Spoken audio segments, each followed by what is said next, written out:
segera hadir untuk Anda. Teopreneurship Akademi Digital.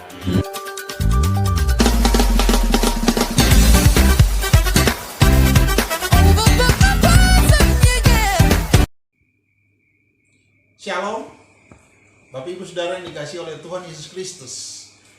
Sekarang kita akan membahas lebih dalam di bab 3, yang mana bab 3 ini menjelaskan tentang theopreneurship dalam sejarah dunia. Nah, kemarin kita sudah bahas ya, bahwa theopreneurship dalam sejarah dunia itu dibagi atas 4 ya. Pertama, theopreneurship sebelum penciptaan.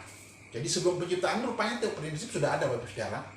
Nah, itu yang pertama. Kemudian theopreneurship zaman penciptaan. Jadi sebelum Adam dan Hawa jatuh dalam dosa, itu ada lagi theopreneurshipnya.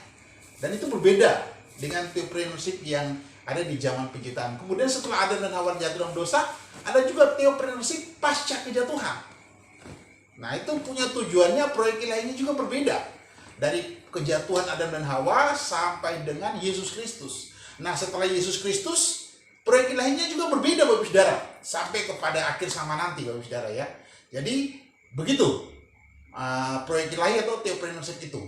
Nah, Bapak Saudara, kemarin kita sudah membahas tentang theopreneurship zaman penciptaan. Kali ini, saat ini, sesi ini, kita akan bahas tentang theopreneurship zaman penciptaan, Bapak Saudara. Nah, apa itu theopreneurship zaman penciptaan? Kita lihat dulu di dalam kitab Kejadian ya, pasal 1 ayat yang ke-26 sampai dengan 31. Bunyinya begini, berfirmanlah Allah, baiklah kita menjadikan manusia menurut gambar dan rupa kita, supaya mereka berkuasa atas ikan-ikan di laut dan burung-burung di udara, dan atas ternak, dan atas seluruh bumi, dan atas segala binatang melata yang merayap di bumi. Maka Allah menciptakan manusia itu menurut gambarnya, menurut gambar Allah diciptakannya dia, laki-laki dan perempuan. Diciptakan mereka, Allah berkati mereka, lalu Allah berfirman kepada mereka, beranak cuculah yang bertambah banyak. Penuhilah bumi dan taklukkanlah itu, dan berkuasalah atas ikan-ikan di laut dan burung-burung di udara dan atas segala binatang yang merayap di bumi. Bapak Saudara, itu tugas yang Allah berikan kepada manusia. Nah, tugas ini yang saya sampaikan, yang saya katakan sebagai theopreneurship atau proyek ilahi yang harus dikerjakan oleh manusia setelah manusia diciptakan. Yaitu apa, Bapak Saudara?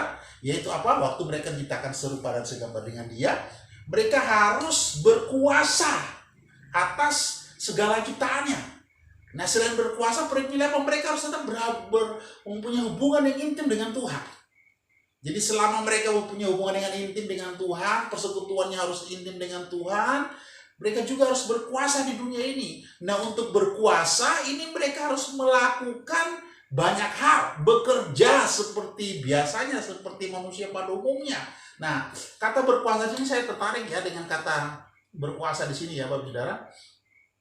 Kata berkuasa ini yang dimaksud adalah bukan yang negatif ya, bukan otoriter atau apa, tapi mengacu kepada seorang gembala yang membawa kawanan domba untuk mencari rumput yang baik. Ya, jadi berkuasa itu seperti gembala. Dombanya dibawa kepada padang rumput, minum air di sungai, kemudian kalau ada musuh, ada serigala, ada singa yang mau menerkam, gembala itu akan di depan untuk menjaga, untuk menghalau domba-dombanya. Nah, jadi berkuasa seperti itu, Saudara. Jadi proyek ilahi yang diadakan pada zaman penciptaan adalah itu. Mereka berhubungan itu dengan Tuhan, kemudian manusia ini harus berkuasa. Nah, untuk berkuasa, Adam harus mencari nafkah. Dia harus pergi bercocok tanam, ada buah-buah di Taman Eden, mereka boleh makan. Dia boleh bekerja, pergi mencari buah. Kemudian dia memberikan nama kepada semua binatang yang ada di bumi. Kemudian dia memberikan nama pohon-pohon. Semua, itu dia bekerja, Bapak Saudara. Oke, Bapak Saudara, jadi proyek ilahi pertama adalah manusia berkuasa di dunia ini. Adam dan Hawa berkuasa. Itu proyek pertama. Tetapi apa yang terjadi setelah itu? Mereka jatuh dalam dosa. Sehingga harusnya mereka berkuasa, tiba-tiba mereka jatuh dalam dosa, kuasa itu hilang, Bapak Saudara.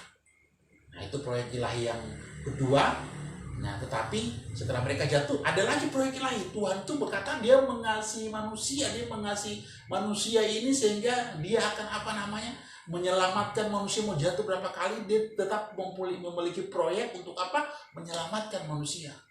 Karena manusia adalah ciptaannya yang paling mulia. Dan nanti kita bahas di proyek yang berikutnya, yaitu setelah kejatuhan manusia. Oke Bapak Saudara, jelas ya di sini ya, proyek ilahi zaman pada saat penciptaan adalah itu, manusia berkuasa dan mempunyai hubungan intim dengan Tuhan. Tapi setelah itu mereka jatuh. Apa proyek ilahi selanjutnya? Kita akan lihat di sesi berikutnya. Tuhan Yesus memberkati.